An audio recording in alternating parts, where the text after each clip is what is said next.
Masih ada di sini yang mau silahkan ambil.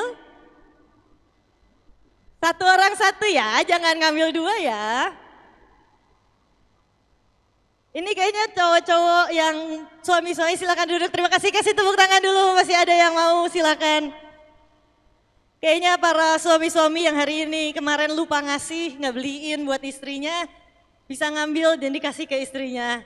Tapi kalau istrinya yang semangat, istrinya yang ambil sendiri. Tapi selamat hari kasih sayang buat semuanya, biar setiap hari kita dipenuhi dengan kasih sayang dari Tuhan, amin. Dan hari ini saya mau bilang buat semuanya, saudara, mari miliki iman yang aktif. Kenapa saya selalu kalau bagi-bagi, saya suruh saudara maju ke depan, yang mau boleh ambil, yang gak mau juga gak apa-apa, tidak ada tuntutan, tidak ada penghakiman. Tapi saya mau bilang buat saudara, milikilah iman yang aktif. Iman bukan yang agresif, tapi iman yang aktif. Iman yang aktif adalah apa? Iman yang menunggu instruksi dari Tuhan. Kalau Tuhan belum ngomong, ya udah aku duduk. Kalau Tuhan belum ngomong, ya aku jalanin aja yang terbaik yang bisa aku lakukan. Tapi begitu ada instruksi datang dari Tuhan, kita siap sigap dan selalu siap sedia mendengarkan dan melakukan. That's iman yang aktif. Milikilah iman yang aktif, saudara. Banyak orang memiliki iman yang pasif. Masalahnya firman Tuhan berkata, Tuhan tidak akan memberikan mutiara kepada babi. Kalau engkau gak merindukan, kalau engkau gak menginginkan, ya Tuhan gak akan kasih. Kalau engkau gak inginkan, kau gak merindukan, kau duduk diam doang, ya Tuhan berkata kalau mau ambil aja. Kalau nggak mau ya nggak apa-apa. Tapi saat kita punya iman yang aktif, menunggu, menanti, dan siap-siap sedia. Kapan Tuhan bilang go, kita siap. Kapan Tuhan bilang jalan nak, kita siap. Milikilah iman yang aktif. Nah hari ini saudara, saya mau sharing firman Tuhan. Judulnya adalah rasa aman dalam Tuhan. Saudara, minggu lalu kita belajar tentang kita perlu memiliki yang namanya rasa dicintai oleh Tuhan. Itu adalah sesuatu yang sangat penting dan bahkan menurut saya itu sebuah fondasi yang sangat amat penting. Untuk kita merasa dicintai sama Tuhan. Karena kita manusia, kita perlu punya yang namanya rasa dicintai. Dan kalaupun dunia ini tidak memberikan rasa dicintai dalam hidup kita, kita punya Tuhan dan Dia sangat mencintai kita. Izinkan hati kita merasa dicintai sama Tuhan. Dan saat saudara merasa dicintai sama Tuhan, saat saudara sudah secure hatimu merasa aku ini dicintai sama Tuhan, maka engkau akan punya selanjutnya adalah rasa aman dalam Tuhan. Saudara, rasa aman gak semua orang miliki. Berapa banyak orang yang akhirnya jatuh dalam yang namanya depresi, stres, anxiety. Karena gak pernah punya rasa sense of secureness di dalam Tuhan. Gak punya rasa sense of security di dalam Tuhan. Hatinya selalu gelisah, hatinya selalu ngerasa gak aman, rasanya gak tenang. Tapi saudara, kalau saudara merasa dicintai oleh Tuhan, maka salah satu buah yang akan timbul, salah satu buah yang akan muncul dari hatimu adalah engkau akan merasa aman di dalam Tuhan.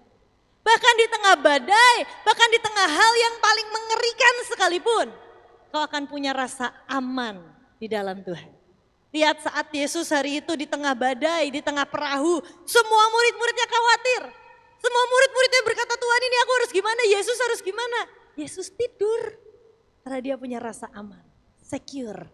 Dan rasa aman kita jangan pernah digantungkan dengan keadaan, jangan pernah digantungkan, didasarkan pada lingkungan. Tapi mari dasarkan rasa aman kita hanya ada di dalam Tuhan. Karena kita tahu kita punya Tuhan yang bisa dipercaya.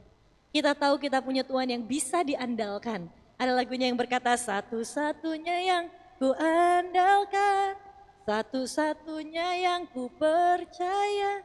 Bahkan kalau dia hanya satu-satunya dalam hidup kita yang kita bisa andalkan. Biasanya ya saudara, Tuhan itu mengizinkan sampai semua yang kita bisa andalkan ini tersisa tinggal satu, yaitu Tuhan. Yang tadinya kita pikir kita bisa mengandalkan pikiran kita, yang tadinya kita pikir kita bisa mengandalkan jabatan kita, yang tadinya kita pikir kita bisa mengandalkan keluarga kita, tiba-tiba semua satu persatu meninggalkan. Dan hanya tinggal sisa satu yang kita bisa andalkan, dan itu dia. And that's enough.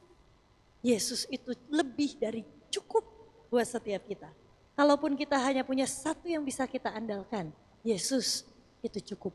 Makanya milikilah rasa aman di dalam Tuhan. Kita mau belajar sebuah firman Tuhan. Dari seseorang tokoh firman Tuhan yang dia sangat merasa dicintai oleh Tuhan.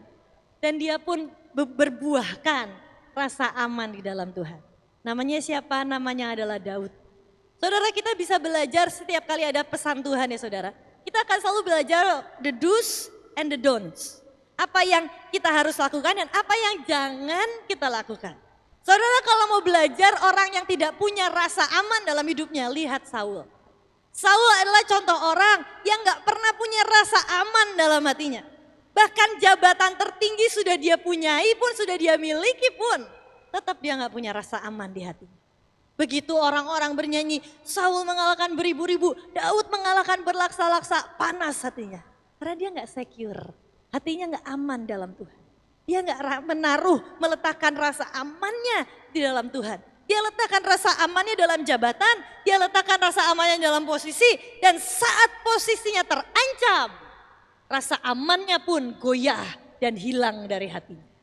Saudara, itu adalah Saul yang gak punya rasa aman dalam Tuhan. Saudara, kalau kita gak punya rasa aman dalam Tuhan ya saudara, itu sesuatu yang pelan-pelan akan menghancurkan hidup kita. Pelan-pelan akan membuat kita jatuh dan pelan-pelan akan membuat kita hancur. Tapi hari ini saya berdoa setiap kita punya rasa aman di dalam Tuhan. Kita buka dulu firman Tuhan dalam Mazmur 3 ayat 1 sampai ke 8. Hari ini kita baca satu pasal. Jadi kalau saudara hari ini belum baca Alkitab, selamat, hari ini saudara akan baca satu pasal. Sebentar kita akan baca satu pasal saudara, karena cuma 8 ayat dan semuanya penting. Saya minum dulu sebentar.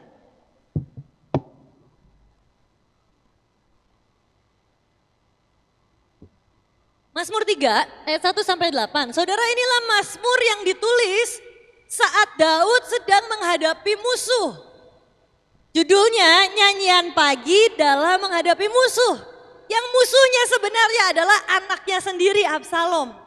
Hari itu Daud sedang ada di tengah badai yang sangat besar dalam hidupnya. Tapi kita mau belajar apa respon Daud. Apa yang Daud lakukan supaya saat satu hari ataupun hari ini saat kita menghadapi sebuah masalah, sebuah badai yang sangat besar. Menurut saya saudara, Daud ini ngalamin badai yang bikin dilema. Badainya besar, dia mau dibunuh, tapi sama anaknya sendiri. Mau ngebales juga gimana, itu anaknya sendiri. Mau ngebunuh juga gimana, itu anaknya sendiri. Tapi gak dibales, dia bertahan doang, anaknya mau berusaha bunuh dia. Itu sebuah dilema yang menurut saya bahkan lebih menyakitkan dari sekedar dilawan sama musuh kita. Saudara, kadang kita berpikir kalau dilawan sama musuh kita bisa perkasa, kita bisa strong. What if kalau musuhnya sendiri adalah keluarga kita? Seperti yang Daud alami. Dan dilemanya menurut saya ini bahkan bisa membuat dia seperti depresi dan stres luar biasa. Tapi lihat apa yang Daud lakukan. Nyanyian pagi dalam menghadapi musuh. Mazmur Daud ketika ia lari dari Absalom anaknya. Ya Tuhan, betapa banyaknya lawanku. Banyak orang yang bangkit menyerang aku. Ayat yang kedua, kita baca sama-sama saudara. 1, 2, 3. Banyak orang yang berkata tentang aku. Baginya tidak ada pertolongan daripada Allah. Selah. Saudara, ayat pertama dan ayat kedua, hari itu Daud mengungkapkan isi hatinya, mengeluh kesahkan isi hatinya kepada Tuhan. Dia bilang, Tuhan, betapa banyaknya lawanku.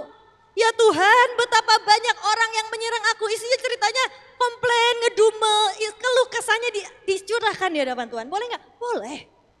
Saudara, jangan salah saat kita berpikir bahwa oh kalau aku ngomel di hadapan Tuhan tuh gak boleh ya. Boleh saudara. Tuhan ngedengar kok. Tuhan sayang sama kita. Tuhan mendengarkan setiap keluh kesah hati kita. Dan hari itu Daud curahkan keluh kesahnya. Di awal dia keluh kesahnya, semua beban hatinya ini dia curahkan di hadapan Tuhan. Tapi perhatikan baik-baik. Ya, kata terakhir dari ayat yang kedua tertulis apa? Selah. Selah yang artinya adalah dengan sengaja beristirahat dalam hadirat Tuhan. Saat hari itu Daud ngeluh, dia ungkapkan semua keluh kesahnya di hadapan Tuhan di ayat pertama dan ayat yang kedua. Tapi dia tutup keluh kesah itu dengan sebuah kata, Selah. Yang artinya sebuah peristirahatan dalam hadirat Tuhan. Lihat apa yang terjadi di ayat yang ketiga. Dari yang tadi ya, ayat pertama dan ayat kedua, isinya adalah keluh kesah. Isinya adalah sebuah ungkapan isi hati. Di ayat yang ketiga, nada doanya sudah berubah. Kita baca ayat yang ketiga sama-sama ya saudara. 1, 2, 3. Tetapi Engkau Tuhan adalah perisai yang melindungi aku. Engkaulah kemuliaanku dan yang mengangkat kepalaku. Ayat yang keempat. Dengan nyaring aku berseru kepada Tuhan. Dan ia menjawab aku dari gunungnya yang kudus, Selah. Saudara, ayat pertama, ayat kedua isinya adalah keluh kesah Daud. Fokusnya adalah aku ini yang punya beban paling berat di dunia. Kita kalau ngadapin masalah, kita ngerasa kita ini adalah manusia paling terzolimi di dunia. Gak apa-apa sih, asal itu diungkapkan ke hadapan Tuhan. Jangan jadikan itu mengasihani diri sendiri, ungkapkan di hadapan Tuhan. Daud ungkapkan dari ayat pertama, ayat kedua, dia ungkapkan di hadapan Tuhan. But wait, ada Selah di sana. Saat Daud beristirahat dalam hadirat Tuhan, ayat 3, ayat 4, nada doanya berubah seketika. Dari yang isinya fokusnya dirinya, tiba-tiba dia berkata, dengan nyaring aku berseru kepada Tuhan. Tetapi Engkau adalah perisai yang melindungi aku. Dari sebuah keluh kesah berubah jadi sebuah doa iman. Jadi sebuah doa iman yang dia berkata, Engkau adalah perisaiku Tuhan. Engkau yang melindungi aku Tuhan. Engkaulah kemuliaanku yang mengangkat kepalaku. Dan di ayat yang keempat, dengan nyaring aku berseru kepada Tuhan. Dan dia menjawab aku dari gunung-gunungnya yang kudus. Saudara, inilah sebuah peristirahatan dalam hadirat Tuhan. Pentingnya ya saudara, untuk kita menemukan Selah dalam hidup kita. Setiap orang akan punya Selahnya masing-masing. Tapi saudara, gak banyak orang dengan sengaja duduk diam dalam hadirat Tuhan. Dan menunggu beristirahat dalam hadirat Tuhan. Istirahat doang hanya akan bikin saudara tidur selesai. Tapi yang namanya sebuah peristirahatan dalam hadirat Tuhan, itulah sebuah quality rest. Itulah sebuah istirahat yang berkualitas. Beristirahat dalam hadirat Tuhan. Dan apa yang terjadi? Setelah Selah yang kedua, ayat yang kelima. Aku membaringkan diri, lalu tidur. Aku bangun, sebab Tuhan menopang aku. Yang awalnya penuh dengan keluh kesah, kegelisahan, begitu dia beristirahat dalam hadirat Tuhan, nada doanya berubah jadi sebuah doa iman. Saudara perhatikan saat saudara berdoa sama Tuhan, nada doamu apa? Apakah nada doa keluh kesah? Kalau itu pun dibuka dengan nada doa keluh kesah gak apa-apa. Tapi cepat-cepatlah shifting pada nada doa iman. Dan saat kita berdoa dengan iman, Selah beristirahat dalam hadirat Tuhan. Bahkan tertulis di situ, Daud tidur. Aku membaringkan diri lalu tidur. Itu membuktikan bahwa Daud punya rasa aman di dalam Tuhan.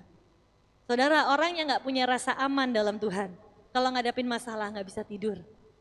Ada orang yang kalau ngadapin masalah rasanya gak bisa tidur sampai jam 3 pagi, jam 4 pagi gak bisa tidur, kepalanya rasanya mikir terus.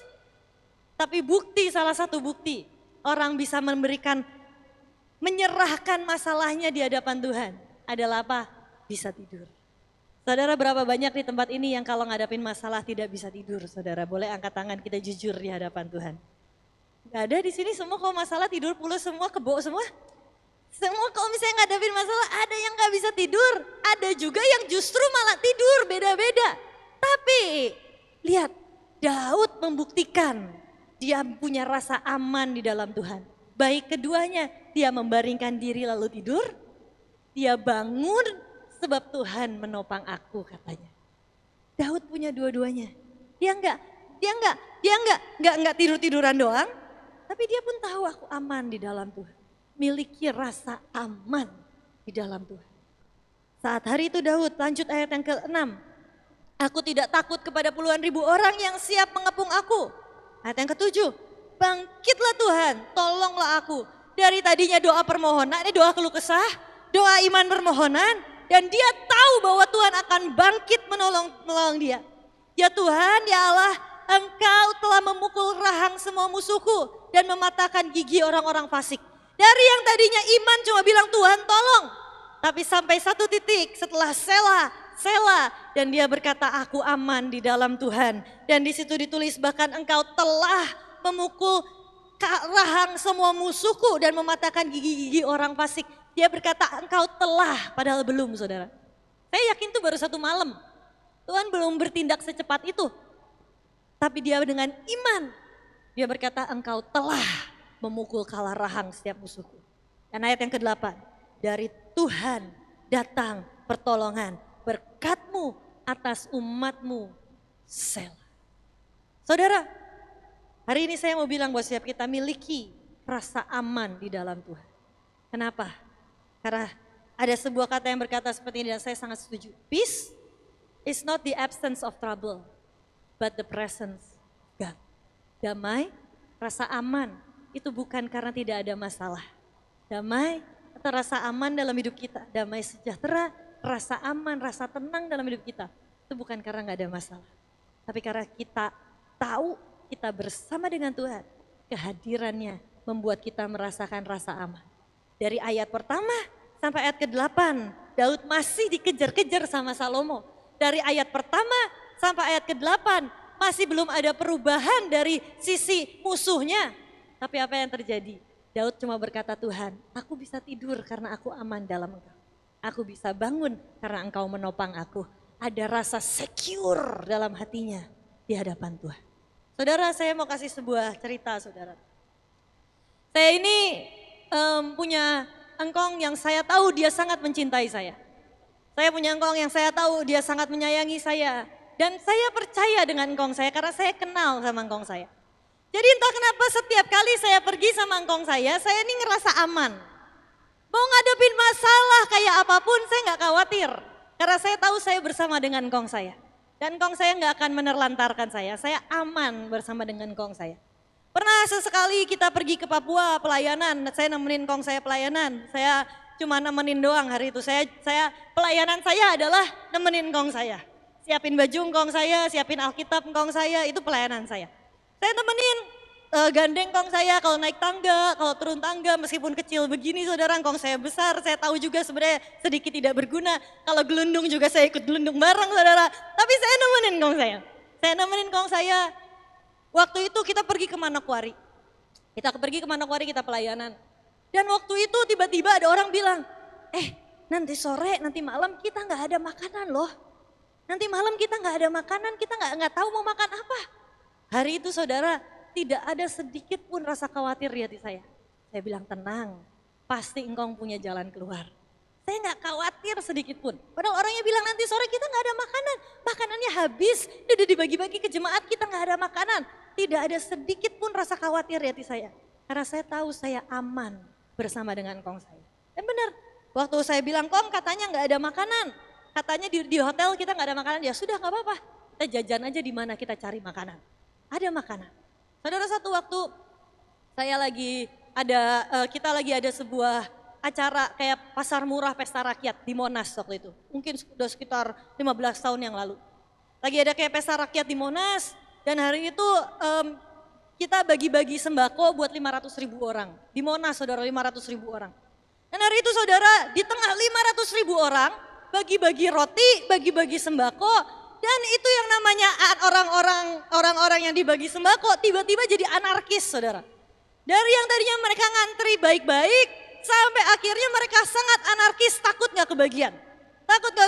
Itu meja dibalikin, semua teriak-teriak saya gak belum kebagian. Akhirnya dari yang tadinya tukar kupon, bayar tebus murah, dirampas saudara, itu dirampok semuanya, diambil saudara, diambil, wah ribut. Padahal ada tentara, ada polisi di sana. Gak berdaya saudara ngelawan massa. Dan hari itu saudara saya diceritain, saya cuma duduk di sebelah engkong saya. Terus bilang, Pak tolong Pak, ini di luar pada anarkis. Semua pada rebutan makanan, semua rebutan roti, semua rebutan sembako. Dan kita gak bisa kendalikan. TNI sudah nyerah, dia bilang saya gak berani lawan massa sebanyak itu. Semua sudah nyerah, padahal bawa pisau bawa tapi gak berani. Apa yang terjadi hari itu? Saya masih kecil saudara. Tapi saya punya rasa aman karena saya kenal engkong saya. Saya nggak tahu engkong saya bakal ngapain. Tapi entah kenapa saya nggak ada khawatir sama sekali. Saya ngerasa bahwa engkong saya pasti akan punya solusi. Apa yang terjadi? Engkong saya datang ke sana, oke kita pergi ke sana kata engkong saya. Oke Kong, kamu gak usah ikut. Saya gak ikut saudara jadinya. Engkong saya naik motor gede waktu itu dibonceng sama preman. Engkong saya naik motor gede, dibawa ke sana, bawa ke sana. Engkong saya lihat benar itu orang-orang pada anarkis. Pada ngambil, pada marah-marah, pada udah teriak-teriak lah, udah ngehujat-hujat lah. Akhirnya engkong saya datang ke sana, engkong saya naik ke atas meja, dan tiba-tiba engkong saya teriak, semua tenang, semua pasti kebagian. Tiba-tiba semua hening saudara. Dan tiba-tiba ada orang ngomong, Pak Harto hidup lagi katanya gitu. Karena engkong saya mirip banget mukanya sama Pak Harto. Jadi semua orang kira dan hari itu Pak Harto baru meninggal. Semua orang kira Pak Harto hidup lagi. Semua tenang dan engkong saya bilang semua tenang. Semua pasti kebagian. Dan hari itu saudara engkong saya kembali, engkong saya ceritain kejadiannya. Dan saya cuma bilang, bukan, kalau ada engkong aman. Dan saya punya rasa aman. Karena saya kenal engkong saya. Saya kenal dia, saya tahu dia siapa, saya tahu saya dicintai. Dan saya tahu, saya kenal, saya punya hubungan dengan engkong saya. Saudara, itulah yang namanya rasa aman. Kalau engkau di tengah masalah, saat engkau tahu engkau bersama dengan Tuhan, engkau akan punya rasa aman. Masalah segede apapun, engkau bahkan belum tahu nanti solusinya kayak apa. Tapi engkau tahu engkau kenal Tuhan yang kau sembah, engkau akan punya rasa aman. Karena engkau tahu Tuhanmu tidak akan meninggalkan kau sendirian. Engkau tahu Tuhanmu tidak akan membiarkan kau berjalan sendirian, tapi dia akan selalu punya segudang solusi untuk setiap masalah yang kita miliki. Dia punya 1001 macam solusi untuk apapun masalah yang kita miliki. Milikilah rasa aman di dalam Tuhan. Saya saudara, kalau sama suami saya tahu suami saya ini paling beres ngurusin semuanya. Jadi kalau saya liburan sama suami saya rasa aman saudara. Karena saya tahu suami saya akan siapin semuanya dari mau makan di mana, nginep di mana. Saya yang tidak tahu apa-apa, saya juga kalau misalnya suami saya nggak ikut pergi, saya ngemper di pinggir jalan saudara. Saya nggak tahu apa-apa, saya nggak ngurusin apa-apa. Tapi suami saya yang ngurusin dari A sampai Z. Tapi saya kenal suami saya. Saya tahu dia nggak akan membiarkan kita luntang-lantung nggak jelas. Karena dia orang yang sangat organize. Jadi kalau saya pergi sama suami saya selalu ngerasa aman. Saudara, itulah rasa aman. Kalau kita punya tahu bahwa Tuhan itu sayang sama kita. Tuhan mencintai kita. Boleh poin-poinnya saudara. Ada 3 poin hari ini untuk kita merasakan rasa aman dalam Tuhan. Yang pertama, miliki rasa dicintai oleh Tuhan. Yang kedua, belajar beristirahat di dalam hadirat Tuhan dan berserah. Dan yang ketiga, kenali Tuhan secara pribadi. Gimana bisa engkau percaya sama Tuhan kalau engkau gak kenal Tuhan secara pribadi? Gimana bisa saya percaya sama engkong saya kalau saya gak kenal secara pribadi sama engkong saya? Oh cuma diceritain doang, tapi karena saya lihat langsung, saya kenal, saya lihat bagaimana dia menyelesaikan masalah. Itu buat saya percaya dan saya punya rasa aman. Saudara, dasarkan rasa amanmu di dalam Tuhan. Bukan terhadap yang lain, bukan terhadap keadaan, tapi di dalam Tuhan. Miliki rasa dicintai oleh Tuhan. Belajar beristirahat dalam hadirat Tuhan dan berserah. Selah. Sewaktu-waktu saat saudara sudah capek ngurusin sangat banyak hal. Have selah. Beristirahat dalam hadirat Tuhan. Dan yang ketiga, kenali Tuhan secara pribadi. Kenali Tuhan secara pribadi. Maka engkau akan punya rasa aman dalam hati. Saya berdoa hari ini, kalaupun ada engkau yang selama ini punya yang namanya anxiety yang berlebihan. Kalaupun ada di tempat ini engkau yang punya rasa kegelisahan yang berlebihan. Hari ini, tempatkan rasa amanmu bersama dengan Tuhan. Tidur, tenang, karena kita tahu Tuhan sedang bekerja. Bangun, semangat, karena kita tahu kita akan melihat Tuhan bekerja. Tidur dengan tenang, bangun dengan semangat, karena kita tahu Tuhan akan bekerja dan Tuhan akan menyelesaikan setiap masalah kita dengan caranya yang ajaib. Kalaupun dia belum bertindak, berarti belum waktunya. Karena rasa aman kita bukan karena hasil, tapi rasa aman kita karena pada pribadinya siapa. Kita tahu kita mempercayakan hidup kita pada pribadi yang bisa dipercaya. Kita tahu kita mempercayakan hidup kita pada pribadi yang terpercaya dan tidak akan pernah meninggalkan kita. Kalau engkau tahu dia mencintaimu begitu rupa. Kau gak akan pernah khawatir akan keputusan apapun yang dia ambil dalam hidupmu. Kau gak akan mempertanyakan keputusan apapun yang dia izinkan terjadi dalam hidupmu. Semua untuk kebaikan. Karena dia pikirkan kita begitu rupa. Dia hitung yang terbaik untuk kita. Karena dia sangat mencintai kita. Amin. Hari ini ya saya mau ajak kita nyanyi lagu Di Saat Badai Bergelora. Hari ini saudara, salah nada, gak apa-apa. Saya nggak salah, saya nggak sendirian. Kita salah nada bersama. Di saat badai. Nah, saudara hari ini kita mau bilang sama Tuhan, Tuhan, bahkan di saat badai bergelora, aku tahu aku aman di dalam Kau. Aku tahu aku aman bersama dengan Tuhan. Saudara, bukan tentang keadaannya, tapi karena kita tahu pribadi yang bisa kita andalkan dan kita bisa percaya. Saya sama teman saya beberapa kali di persekutuan di sekolah yang kami bangun, gak ada uang saudara. Tapi saat teman saya bilang sama saya, kamu khawatir gak? Saya bilang gitu, enggak. Kenapa kamu gak khawatir? Karena ada kamu, katanya gitu saudara. Karena gak ada saya katanya saudara. Karena dia kenal saya. Dan dia tahu saya juga gak punya solusi. Tapi karena saya tahu saya punya Tuhan yang hidup. Dia akan menyediakan semua yang kita butuhkan. Saudara, jangan taruh rasa amanmu pada seseorang, pada siapapun. Tapi taruh rasa amanmu kepada Tuhan. Kalau kita kenal siapa yang kita percaya. Kalau kita tahu siapa yang kita percaya. Kita akan punya rasa aman dalam hati kita. Bergelora, ku akan terbang bersama.